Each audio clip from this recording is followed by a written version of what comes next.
Good morning. Good morning. It is 2:40 a.m. I'm on my way to the gym. I'm gonna kind of date this for you folks who are listening to this in 2045, because we know that there's more value in what somebody says after they're dead and gone than when they're when they're alive and well. We went to midweek service last night, and you know how sometimes you know something, you know how sometimes you're aware of something, but ain't nothing like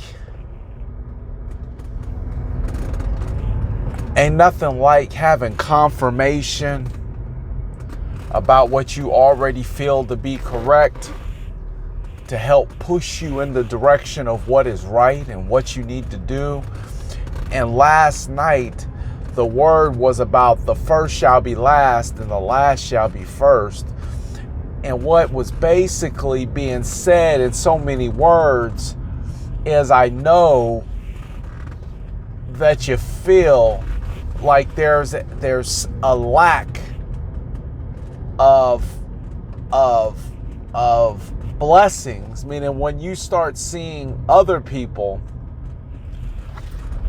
including your enemies, including people who don't love God, becoming blessed.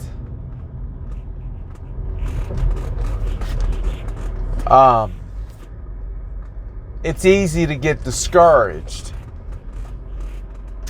And the thing about what was being said last night wasn't so much about other people getting stuff and you getting discouraged, more so than the fact that we tend to think that other people are taking all the blessings to the point where there's nothing less for us. And what ends up happening is we end up becoming very filled with anxiety. And they gave an example of how you would stand in line at a barbecue if you were the last person to show up, and your fear that all the food would be gone because you had hungry people ahead of you, or how when you stand in line for a ticket at the movie theater, how you would feel like, you know, the movie's going to start, or things are going to be, you know, there's not going to be enough. There's always this leveling of anxiety in you. But then I'll mix it with something that I've heard today, and it says that nothing that God has put aside for you can go to somebody else. And I know that I've personally been through seasons where I can look around and see literally everybody, I mean everybody, prospering. And that's tough. When you know you're doing what you gotta do on a regular basis, that's tough.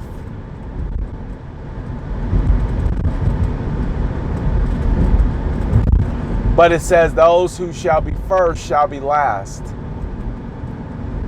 I remember them giving an example, and they stood a bunch of men up, and they put them in a single file line,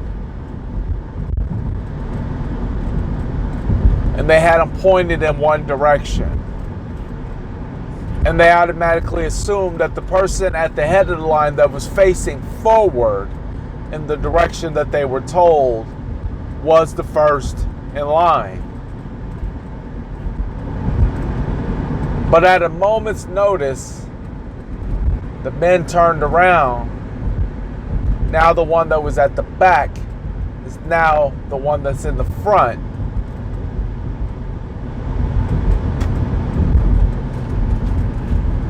You're gonna have to be patient. I have to be patient. You're gonna have to just have faith that it will happen. I gotta have faith that it will happen.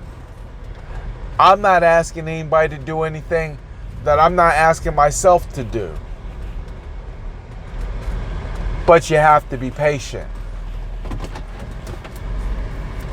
You have to be willing to wait, because there's a good chance that whatever is waiting for you, or whatever is being prepared for you, or whatever is already prepared for you, it's going to need you to have a level of patience and a level of perseverance to manage it, because it's so big. And if you can wait, and you can be patient, and you can persevere, and you can be persistent, and you can be consistent, then what you're saying is you're opening up the doors for opportunity to come at you. But also be mindful. Pay attention to when opportunity is coming. Pay attention to when opportunity is coming, because there's a good chance that you might overlook that as well.